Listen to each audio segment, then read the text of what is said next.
Hi friends, welcome back to my channel.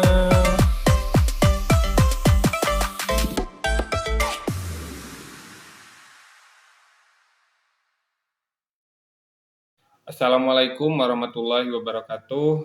Perkenalkan, nama saya Dadang Darojat dengan NIM 23060518, kelas B1 PGSD 2023, mata kuliah Bahasa Indonesia, Prodi Fakultas PGSD, Kampus IKIP Siliwangi. Nah, di sini saya akan melakukan tugas UAS semester 1 Bahasa Indonesia. Untuk soal yang pertama, apa yang Anda ketahui terkait konsep dasar bahasa Indonesia SD?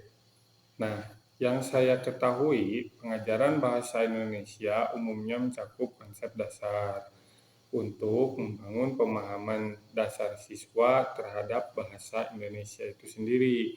Ini beberapa contoh dasar bahasa Indonesia di tingkat SD. Nah, yang pertama, pemahaman kata, membaca dan memahami kata-kata dalam konteks kalimat sederhana. Yang kedua, pemahaman kalimat, membentuk kalimat sederhana dengan kata-kata yang dipelajari. Yang ketiga, berbicara. Nah, untuk yang berbicara, meningkatkan keterampilan berbicara melalui penggunaan kalimat sederhana. Yang keempat, membaca dan menulis. Pengembangan keterampilan membaca dengan memahami cerita sederhana, mempelajari teknik menulis huruf dan kata-kata dasar.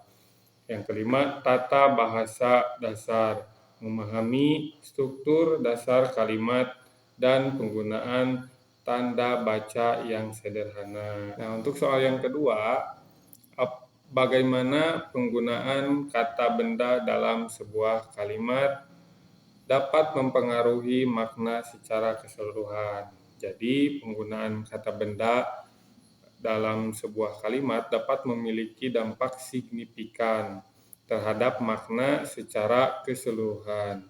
Nah, berikut adalah beberapa cara bagaimana penggunaan kata benda dapat mempengaruhi makna. Yang pertama, identifikasi objek atau subjek. Nah, kata benda seringkali digunakan untuk mengidentifikasi objek atau subjek. Nah, dalam suatu kalimat, penempatan kata benda yang berbeda dapat mengubah fokus kalimat dan memberikan informasi yang berbeda tentang apa yang kita sampaikan atau terjadi. Nah, contohnya, anak itu memberi kado pada ayahnya. Di sini, objeknya itu adalah kado. Terus, contoh yang kedua, ayahnya menerima kado dari anak itu. Nah, yang menjadi subjeknya di sini adalah si ayah. Terus, memberikan rincian dan deskripsi. Kata benda dapat memberikan rincian dan deskripsi yang lebih jelas tentang objek yang dibicarakan. Contohnya, motor tua itu masih bagus. Nah, deskripsinya itu motor tua. Terus, motor sport itu melaju kencang di lintasan balap. Nah, deskripsinya itu adalah motor sport. Ya, itu. Terus, menentukan hubungan dan kaitan. Hubungan antara kata benda dalam kalimat dapat memberikan informasi tambahan tentang hubungan atau kaitan di antara mereka. Contohnya, tanaman-tanaman itu indah di taman. Nah, nuansa positif, indah. Terus, contoh yang berikutnya, kemacetan itu membuat stres. Nah, nuansa negatifnya itu stres. Jadi, penggunaan kata benda tidak hanya memberikan informasi tentang objek atau subjek, tetapi juga dapat mengubah cara kita memahami makna keseluruhan kalimat. Nah, untuk soal berikutnya, jelaskan strategi yang dapat digunakan siswa untuk mengatasi kesulitan dalam memahami makna kata yang sulit dalam bacaan bahasa Indonesia. Nah, untuk mengatasi kesulitan memahami makna kata yang sulit dalam bacaan bahasa Indonesia dapat melibatkan beberapa strategi yang membantu siswa meningkatkan keterampilan membaca dan pemahaman. Berikut adalah beberapa strategi yang dapat digunakan siswa. Yang pertama, konteks kalimat. Nah, mencoba memahami makna kata yang sulit berdasarkan konteks kalimat di sekitarnya. Yang kedua, menggunakan kamus bahasa Indonesia. Jadi siswa dapat menggunakan kamus fisik atau sumber daya daring untuk mendapatkan penjelasan makna kata. Yang selanjutnya, yang ketiga, pemahaman akar kata dan awalan. Beberapa kata memiliki akar kata yang sama dan pemahaman tentang struktur kata. Nah, dapat membantu dalam mengartikan maknanya. Terus yang keempat, menyusun daftar kata sulit. Nah, mereka dapat mencari maknanya, kemudian mencoba menggunakan kembali kata-kata tersebut dalam kalimat mereka sendiri untuk memastikan pemahamannya. Terus yang kelima, berdiskusi dengan teman atau guru. Nah, yang kelima, berdiskusi dengan teman atau guru. Berbagai pemahaman dan mendengar interpretasi orang lain dapat memberikan wawasan baru. Terus berlatih membaca secara berkala.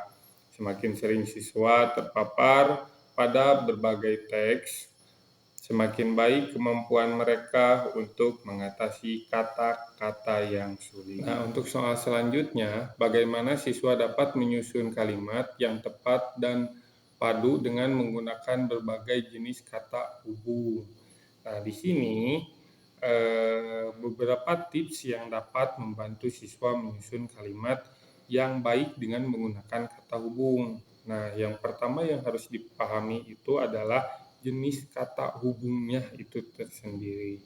Jadi, kita pahami perbedaan antara berbagai jenis kata hubung seperti dan, atau, tetapi, sebab, karena, jika, ketika, meskipun, dan lain-lain. Nah, yang selanjutnya, gunakan kata hubung yang tepat.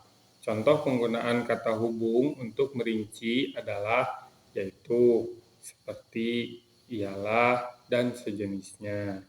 Terus perhatikan urutan waktu atau urutan ide. Jika menyusun kalimat yang melibatkan urutan waktu atau urutan ide, gunakan kata hubung yang sesuai seperti ketika atau sebelum, sesudah, setelah, sejak, dan lain-lain. Nah, hindari penggunaan kata hubung berlebihan. Nah, pilih kata hubung yang benar-benar diperlukan untuk menyampaikan hubungan antar bagian kalimat. Terus, variasi penggunaan kata hubung. Berbagai jenis kata hubung dapat memberikan nuansa yang berbeda pada kalimat yang kita buat. Terus, latihan menyusun kalimat. Siswa dapat mencoba menyusun kalimat atau paragraf dengan kata hubung yang berbeda untuk melatih keterampilan mereka. Contohnya, kalimat dengan kata hubung dan. Dia suka membuat kue dan memakan kue. Nah, itu untuk contoh yang kata hubung dan. Dan selanjutnya contoh kalimat dengan kata hubung tetapi. Nah, dia bersedih tetapi tetap belajar dengan sungguh-sungguh. Nah, itu contoh kata hubung dengan menggunakan kata tetapi. Nah, pertanyaan selanjutnya, apa peran dan dampak variasi dialek dalam bahasa Indonesia terhadap pemahaman antar pembaca dari berbagai daerah? Nah, yang saya ketahui, bahasa Indonesia adalah bahasa resmi dan lingua franca nasional di Indonesia. Meskipun bahasa ini memiliki norma buku yang diatur oleh Pusat Bahasa dan Kaidah Ejaan yang bersifat nasional. Nah, peran variasi dialek yang pertama, pembeda identitas dan asal-usul. Nah, variasi dialek dapat mencerminkan identitas dan asal-usul suatu daerah atau kelompok masyarakat. Terus, ekspresi kebudayaan lokal. Dialek seringkali mencerminkan ekspresi budaya lokal, termasuk tradisi, adat, istiadat, dan nilai-nilai tertentu yang dianut oleh masyarakat setempat. Terus warisan linguistik. Nah, beberapa variasi dialek dapat dianggap sebagai warisan linguistik yang turun-temurun dari generasi ke generasi. Terus dampak variasi dialek. Dampak variasi dialek. Nah, pemahaman antar pembaca variasi dialek dapat mempengaruhi pemahaman antar pembaca dari berbagai daerah. Terus komunikasi antar wilayah. Pemahaman yang kurang terhadap variasi dialek dapat menghambat komunikasi antar wilayah di Indonesia.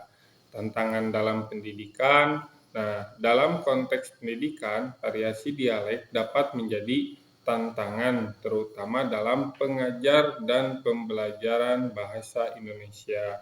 Terus, media dan konten digital. Dalam era digital, variasi dialek dapat mempengaruhi pemahaman konten media dan online.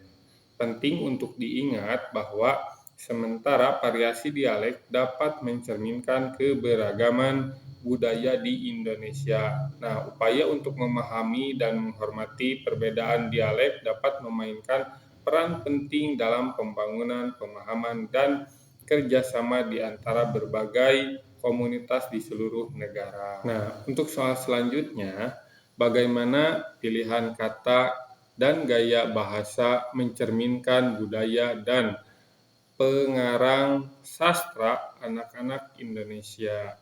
Nah, yang pertama, pemilihan kata dengan nuansa lokal. Nah, pengarang sastra anak-anak sering menggunakan kata-kata dengan nuansa lokal yang merujuk kepada budaya, tradisi, dan kehidupan sehari-hari di Indonesia. Terus penggunaan istilah khas dan ekspresi daerah. Nah, gaya bahasa seringkali mencakup penggunaan istilah khas dan ekspresi daerah yang mungkin dikenal oleh anak-anak di suatu daerah tertentu. Terus cerita berdasarkan mitos dan folklore lokal. Nah, pengarang sering memasukkan elemen-elemen mitos, legenda, atau folklore lokal ke dalam cerita anak-anak mereka. Terus menyertakan adat dan tradisi. Pilih kata dan gaya dapat mencerminkan adat dan tradisi setempat. Terus penekanan pada nilai-nilai kemanusiaan. Sastra anak-anak Indonesia juga sering menekankan pada nilai-nilai kemanusiaan yang universal. Nah, penggunaan bahasa Indonesia dalam dialog karakter dalam sastra anak-anak dapat mencerminkan keberagaman bahasa percakapan sehari-hari di Indonesia. Terus penggunaan gaya bahasa kreatif. Pengarang sering menggunakan gaya bahasa kreatif untuk menarik perhatian anak-anak. Jadi anak-anak lebih tergugah untuk sering membaca. Terus melibatkan anak-anak dalam cerita. Nah, banyak karya sastra anak-anak yang melibatkan anak-anak sebagai karakter utama atau pahlawan dalam cerita. Nah, soal selanjutnya, bandingkan penggunaan bahasa formal dan informal dalam sebuah teks dan jelaskan situasi di mana masing-masing sesuai. Nah, untuk penggunaan kata formal dan informal memiliki perbedaan dalam tingkat formalitas dan struktur kalimat. Berikut adalah perbandingan antara penggunaan bahasa formal dan informal beserta situasi di mana masing-masing sesuai. Contoh bahasa formal, yang pertama tingkat formalitas tinggi, terus struktur kalimat yang rumit, penghindaran kata ganti kamu atau aku, penggunaan kata kerja dan kata benda yang lebih kaku. Nah, bahasa informal, tingkat formalitasnya rendah, struktur kalimatnya sangat sederhana, penggunaan kata ganti kamu atau aku, terus ekspresi dan idiom sehari-hari. Nah, situasi pengguna biasanya bahasa formal digunakan di surat resmi dan bisnis. Nah, penggunaan dalam bahasa formal diperlukan dalam surat resmi, proposal bisnis, atau komunikasi formal di lingkungan bisnis. Nah, terus akademis, dalam penulisan tesis, makalah akademis, atau presentasi formal di lingkungan pendidikan. Selanjutnya, rapat resmi. Nah, dalam rapat-rapat resmi atau pertemuan yang melibatkan pihak-pihak yang memiliki tingkat formal tinggi.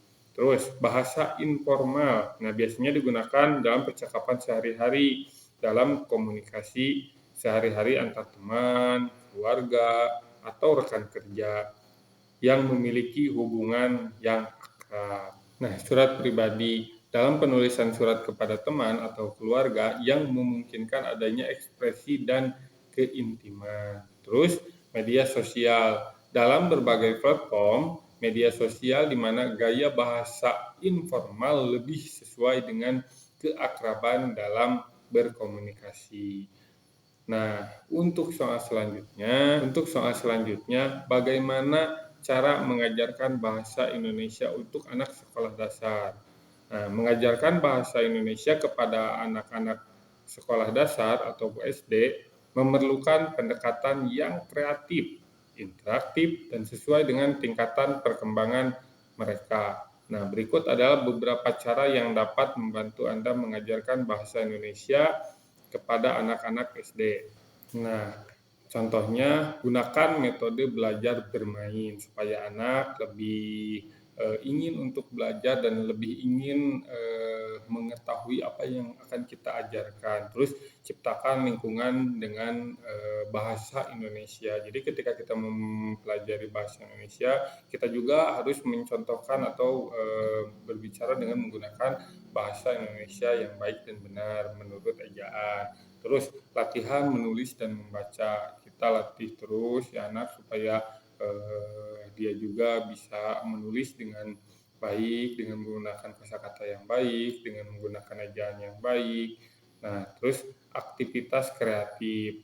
Nah, kita bisa membuat media pembelajaran yang membuat si anak lebih penasaran untuk belajar. Terus gunakan multimedia pendidikan. Nah, biasanya untuk anak-anak sekolah dasar biasanya lebih ingin pembelajaran itu menggunakan media elektronik, jadi mereka lebih penasaran. Terus libatkan orang tua.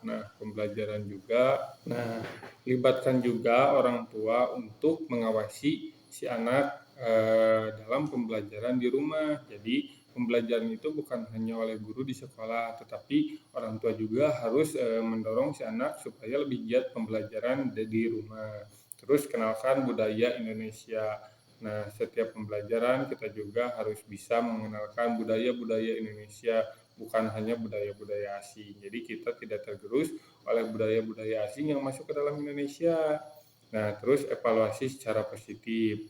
Nah, ketika kita sudah beres pembelajaran, kita juga harus memberikan evaluasi yang positif yang membuat si anak tergerak lebih ingin lagi dalam pembelajaran. Nah, penting untuk menyesuaikan pendekatan pengajaran dengan kebutuhan dan minat anak-anak. Jadi jangan lupa untuk menciptakan suasana belajar yang positif dan mendukung.